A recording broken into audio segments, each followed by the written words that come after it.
Hello, welcome back to I Got Board I Game. got board I game. Got Board Game. I'm Ben, I'm John. and this is our detailed review of a light filler game that we did a summary review of just now, and that is Ohanami. Ohanami, which is a game that you can check out the other details and the general rules overview in our summary review video. But in this one, we're going to go straight into our pros and cons on this filler drafting game. And so starting with the pros, John? Yeah, so in case you need that quick refresher, even though you probably just jumped into this game is basically a drafting game in which you're trying to place your cards in order, top from in three different columns, either ascending, descending, or when you place the cards, you have to place your next cards either ascending from the card you place or descending from the cards that are currently placed with no in-betweens. I think this is my pros for this game is that it's a very easy to learn game that by saying that right there is literally the entire game is what you're doing, is that you're going to be selecting these different cards in this large deck that you have, and you're going to be choosing two of those cards from the hand of whether or not you're going to be placing it within one of your garden columns or just discarding it and not playing the card at all. Sometimes you are going to be forced to do that if you are selecting cards that cannot fit in any of your gardens, but that's really the entire game. You're doing that to get to the end point of trying to score points, but I think the simplicity of this game is one of its strongest points in the fact that it's really easy for kind of anybody to just pick up and learn and just jump right into the gameplay where you don't have to spend a long time thinking about the rules or talking about the rules. It's very much a let's sit down, get together. This is how you play the game. Boom, let's get started. Yeah, I agree. Like I mentioned in our summary review video, this is a game that after I tried it toward the end of last year, end of 2021, even though the game came out, I think in 2019, maybe 2019 or 2020. I was late to trying it out, but after I tried it out, I had been teaching it to a lot of people as kind of my new go-to drafting game to teach people drafting, because for the longest time that would always be Sushi Go, which is technically a drafting set collection game, which works fine, but I think this does kind of take a very good step up from Sushi Go if you played that before. Part of it is because how easy it is to teach, as John said, right, which is, I mean, I would say it's on par with how easy Sushi Go is to teach, right? And I think what also helps is when I'm teaching, I just bring out the score pad, which then I can use to just quickly explain what people need to be aware of when planning ahead for what scores at the end of each of the three rounds, right? It just, you can just always look at the score pad like, okay, we're in the first round, we're going to draft all of these 10 cards from our hands, and at the end we're only scoring blue or water card, and then second round blue and green cards, and blue, green, gray, and that's the end of the game. And so it's just easy to teach even just by using this to point out like this is how scoring works. And then I think how it takes it a level up though from Sushi Go is very much that restriction, as John was describing, the main restriction of the game, that you're only able to add to your gardens or columns of cards by adding your new drafted cards to the bottom because it's lower than whatever's in that stack, or to the top because it's higher than what's already in that stack. And that makes some very interesting decision points, right? I think much more than in Sushi Go, where it's very obvious, like, I'm trying to get this set of 3 cards. I even forgot what those are now in Sushi Go, but the one that gets you like, Sashimi. Yeah. Sashimi, if you get 3, you get a lot more points, right? But only if you can get all 3. But it's like, it becomes kind of obvious when you're drafting 1 card at a time. You already have 2, so for sure you want to take the 3rd one when it comes to you. But in this, because it's not creating sets, but very much just what you're actually able to add to your gardens, you're constantly aware of how big of a jump you're making when you're adding a new card to your gardens, right? And that'll change with the more you play, and also with what cards just happen to be out during that round, right? You can't control that. So sometimes you're forced to really take a big jump if you really want the points at that round. But yeah, I think that's kind of some really fun thinking moments that happen pretty often, right? Basically every turn when you're drafting, especially as the game goes on, as your gardens are building, then you become much more limited and you're like, do I take a 30 number jump right now? And then when you do, like other players who are noticing, they're like, oh, that's a big jump. You sure you want to do that? Yeah, especially if it's like you do the 30 jump and then the person who's going to pass you their hand, they're like, well, you're not going to get anything useful from what's coming to you because you can't add it anymore. Yeah. Yeah, funny moments like that. And yeah, and I think that's one of the nice things about the kind of the strategy involved in this game, because as you're playing the cards out, it's all open knowledge. You seeing what other people are doing or seeing what other players are placing. So while there's no direct confrontation with opponents, there is definitely that drafting / kind of denial game that you can play, insofar as you know what cards are in the hand and you know what you're going to be passing toward the other players. So there is an element of, am I willing to give the other player cards that I know they're going to be able to play and actually fit well, or maybe I should take that and it doesn't maybe mess up my strategy too much to do that, but then I'm handing them a set of cards that they're just like, I don't want to play any of these cards, or I can't play any of these cards yet, and now you're forcing me to do that. So there is a little bit of that in the games, which is pretty fun, to kind of mess with people in that nice light way. But then there's also even that sense of when you're making that decision of those jumps, right? And there's a lot of strategy where it's like, it feels pretty simple of just like, oh, I just have to put numbers higher or lower than each other. But then when it starts coming to the fact that you have 3 different columns in which you can go above or below a certain number threshold, where you then have to start thinking of how, as I'm placing the numbers down, am I limiting the options that I have? Like maybe I start high on one column and then I'm kind of working my way down that particular column. And then another column though is like starting in the middle, which kind of has free range to go up or down. But as soon as I go up too high, then that entire range in the middle is gone. Right. So it's like you're thinking about it, and it's really nice about the fact that you have the 3 columns in that to make those decisions, versus like, if, for example, what if they made this game with only 1 column? I would feel like you'd feel very stilted a lot if it was like, oh, I only have 1 column and I have no chances of ever playing any cards because it's just never going to show up. So I think from a design standpoint, just having the 3 different columns and the same kind of rule sets applying gives you that level of control and choice making that makes this a fun game to kind of be like, I really need to reconsider my options of how I play these cards or draft the cards. Yeah, something I think that's also smart from a design perspective is that as a drafting game, you're actually drafting 2 cards at a time. And that's, I can't think of games at the top of my head that actually let you do it that way. Most of the time, it's always just like 1 at a time, and it's very quick that way. But 2 at a time is also not that much longer, right? It can actually be just as quick if you know exactly what you want to do. But I think it is really smart because it kind of forces you to make an even tougher choice at that point, right? Where if it's just 1 card, it's kind of like, I feel like you can kind of just take your time, right? Like everyone just 1, you get exactly what you want because you can see how it's going. But 2 at a time, then the hand that you're passing to the next person, like 2 cards are gone from it already, right? And so basically twice the possibility of a card that they could have used or wanted is gone. But then also for you, in drafting 2 at a time, it gives you that flexibility, right, of how you want to plan out, which then again is adding to that thinkingness, which makes it interesting, where it's like, do I want to get these 2 numbers that are right after each other, right? Like a 50 and a 51, and I could just add them, and that's really kind of safe in itself, right? Because nothing's going to come in between, need to go in between there. Or do I want to kind of, work on 2 different gardens and kind of add different numbers to those instead right now?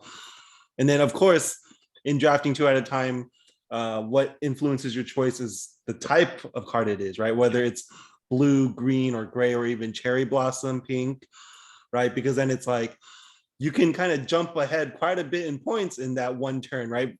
Versus if you just got one card at a time, and getting two at a time, you can get like 2 cherry blossom cards. And that can be a huge jump on scoring that at the end of the game, right? Just all in one turn. But I think that's also kind of plays into why 2 makes it more thinky, but it also gives more of an urgency to the game with your choices. Yeah. And I think that was also one of the clever things about the fact that it's not just in numbers, ascending, descending order, but the fact that these cards have values, and every round, which I also think is pretty clever about the way that they do the scoring, is that cards are valued differently depending on when they get placed or what rounds they're being placed in, right? So water cards score on the first rounds and then they'll score consecutively. So if you have that same water card is going to be worth more at the end of the game if you maybe played it earlier. But if you play it in the second or third round, maybe it'll score some points, but it's not worth as many points. So because that's the most important condition at the end of the game is how many points are you getting? Yet at the same time, you also have to think, if I take this card and maybe it scores me a lot of points, but it's going to maybe mess up my counting, right? Where it's like I have to take that big jump that we were talking about. So it becomes this question of, from a strategic standpoint, and this is where a lot of that kind of decision making comes in too, of it's not just a matter of I just need to get the closest numbers together as possible, but sometimes it's like maybe I need to risk a bigger number because it's the cherry blossoms, right? That can be worth more in the end. Or it's like, yeah, maybe the water will fit better, but it's not worth as much as the grass is, or as much as that rock is going to be. So maybe I should take those, but they don't fit as well, right? So that's a really fun part about it too, where it's like you have to weigh that option. Yeah, I think with the scoring, like that is also what sets it apart from a lot of lighter drafting or even just other kinds of set collection games where if you can get the set, it's always worth that many points, right? But in this one, it changes overall, right? Depending on when you get it. And so, yeah, I like that change in scoring, or basically how you score different things at the end of each round. But then also with that, what's added to it is I like the feeling of luck in this game because of how that pairs with the scoring, where what you're pointing out, like if you can get water on the first round, that'll probably be worth the most, right? Because you're getting that 3 points at the end of the first round and you're scoring it again second and third round, 3 more points each. So that's going to be 9 points during that whole game, right? Which is more than getting grass or rock, right? Which are worth, grass is 4 on the second round and 4 in the third round. So that's still only 8. And then rock is only 7 in the third round, right? So yeah, if you could start with water, that's like kind of maybe the highest point scoring strategy, not considering cherry blossoms because that's kind of exponential. Yeah. But then the same thing, but at the same time, like I mentioned, it's a chance though, like how many waters are actually out during the first round, right? Because the same idea is I remember kind of playing after my first few times, I seen like cherry blossoms could really build up to a lot of points, which it can. But if you can't get them in time, you start working on them too late, or if you start getting a lot or start working on it in the first round, but then none come out the second round, then you're very limited by the end of the game, right? And which can happen. And so I think it adds that cool kind of push your luck in a way, that chance to the game where you can do all this kind of math calculation, like, yeah, this is the highest way to get points, but the cards just might not be there or someone's going to take them. So then what are you going to do about it, right? And so, yeah, I think that really helps keep the game feeling balanced, right? But it's not completely random, right? It's not literally just like deal out cards and those are the ones you have to add to your garden, right? Like you are still drafting, but it's still from what is available each round. And so it has that good feel to how much chance it has for a light game. Yeah, and then for me, my last pro for this game is I really do like the artwork of the cards. I think it's very nice artwork. You can see here, full artwork on the cards, very bold, very large numbers. So it's very clear to see what exactly the numbers are.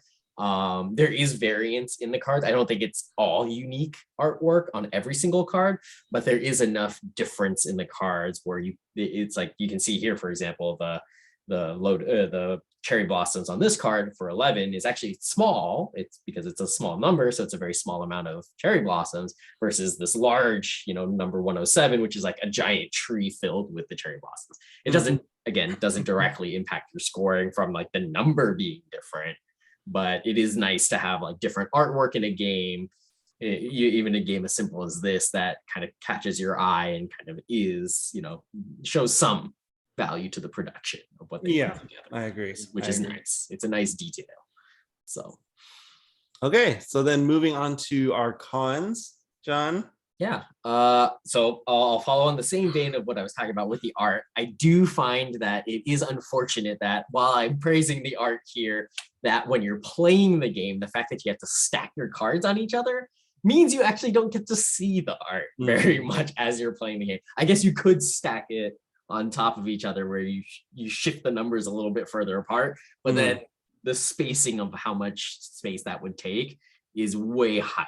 So for me, a knock on this game or a negative is the fact that they put so much, or they at least put this effort into the artwork, and then the reality of not even being able to see the artwork that they put into it is kind of an unfortunate aspect of this game. Yeah, I was gonna follow up on your point too, similarly, but I guess the other related con is it's a themeless game. Ultimately. Like it doesn't matter what the theme is. You are, when you're playing, like, again, you can't see all the art together making your gardens, and they're called gardens, but they're very much just 3 columns of cards that you're just trying to keep in numerical order or add to, right, in ascending, descending order. So ultimately it is abstract feeling.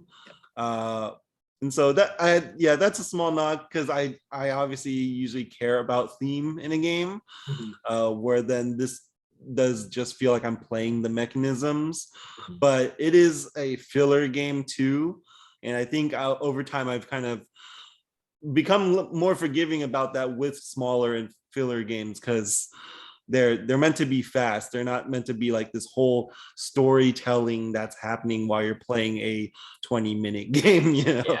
Or like kind of needing to see an entire tableau put together at the end of your game of just like what that does or how that's kind of presented and put together. I would say I don't have too many other cons myself, given that this is a filler game. Like it does what it sets out to do, other than, again, the artwork and the fact that it's a very abstract, which personally I'm actually more neutral about that point, because I always enjoy my abstract games. But if you are looking for a more thematic game, this really has nothing to do with flower watching, in all honesty, which is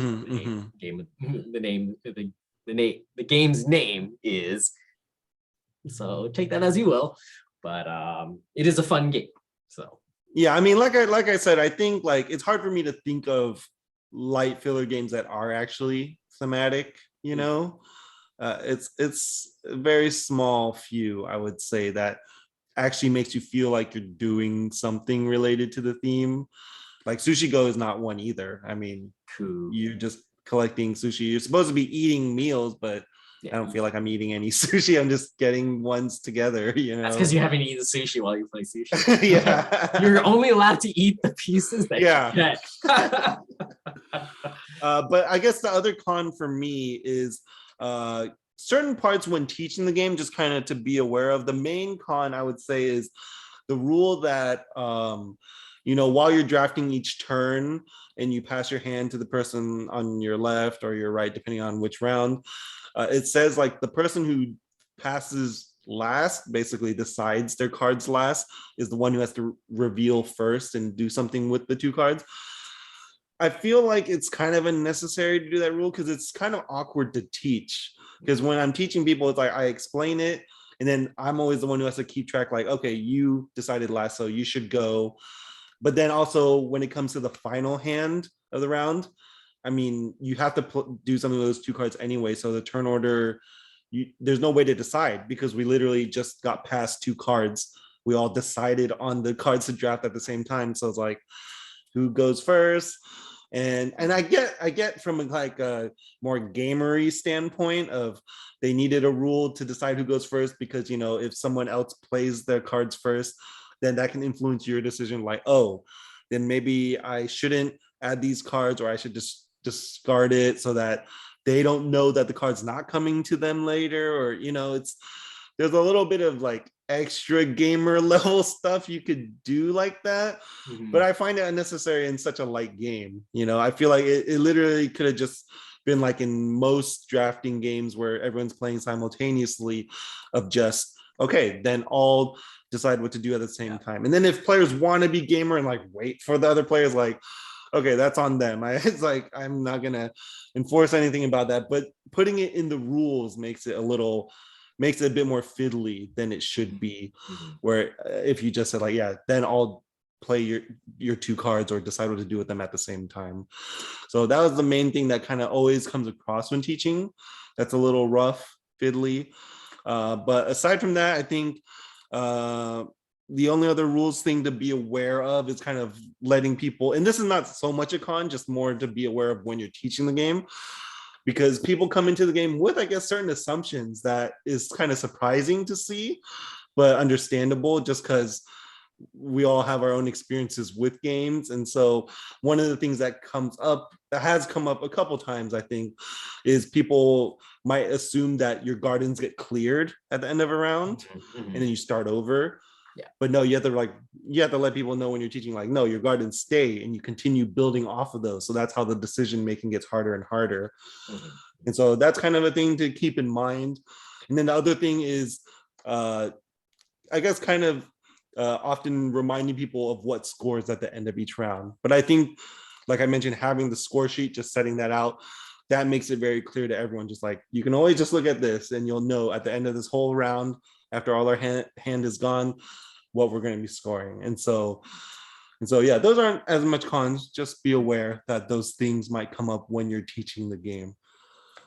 Yeah, so I don't have any other cons aside from that, I think. Oh, a very light gripe about the score sheet. I don't understand why they use the delta sign for the final score. Because typically, if you use mathematics, no, it's a sigma sign. Oh, sigma sign. Oh, sigma. Okay, never mind. I thought it was. Yeah, that makes sense. At first, I was like, why would you use delta for change? Because that has nothing to do with it. Okay, sigma makes more sense. Sorry, I'll give it more of a. But honestly, even sigma for the whole theme doesn't make any sense either. It's kind of like, yeah. I mean, I don't know why just do an equal sign, or or like total plus equals total, something like that. Yeah, they literally could have just wrote the word total. Yeah. Maybe whoever designed this is like, I just want to put a fancy Greek letter into this. Even though this is a Japanese themed game, I'm going to put a Greek numerical value into here. Calculus. Very minor gripe. Again, it kind of goes back to that point of the whole thematic. It's just like, it doesn't really make sense. So. But yeah, and so that is our detailed review of Ohanami. And so if you're curious and purchasing a copy of the game and supporting this channel at the same time, feel free to use the Amazon link in the description below. And we hope this video has been interesting, helpful. If you found it so, please consider sharing this with friends, family, people you play board games with, and hope you'll subscribe to this channel and follow us on Instagram at I Got Board Game. And until next time, we'll see you then. Bye. Bye.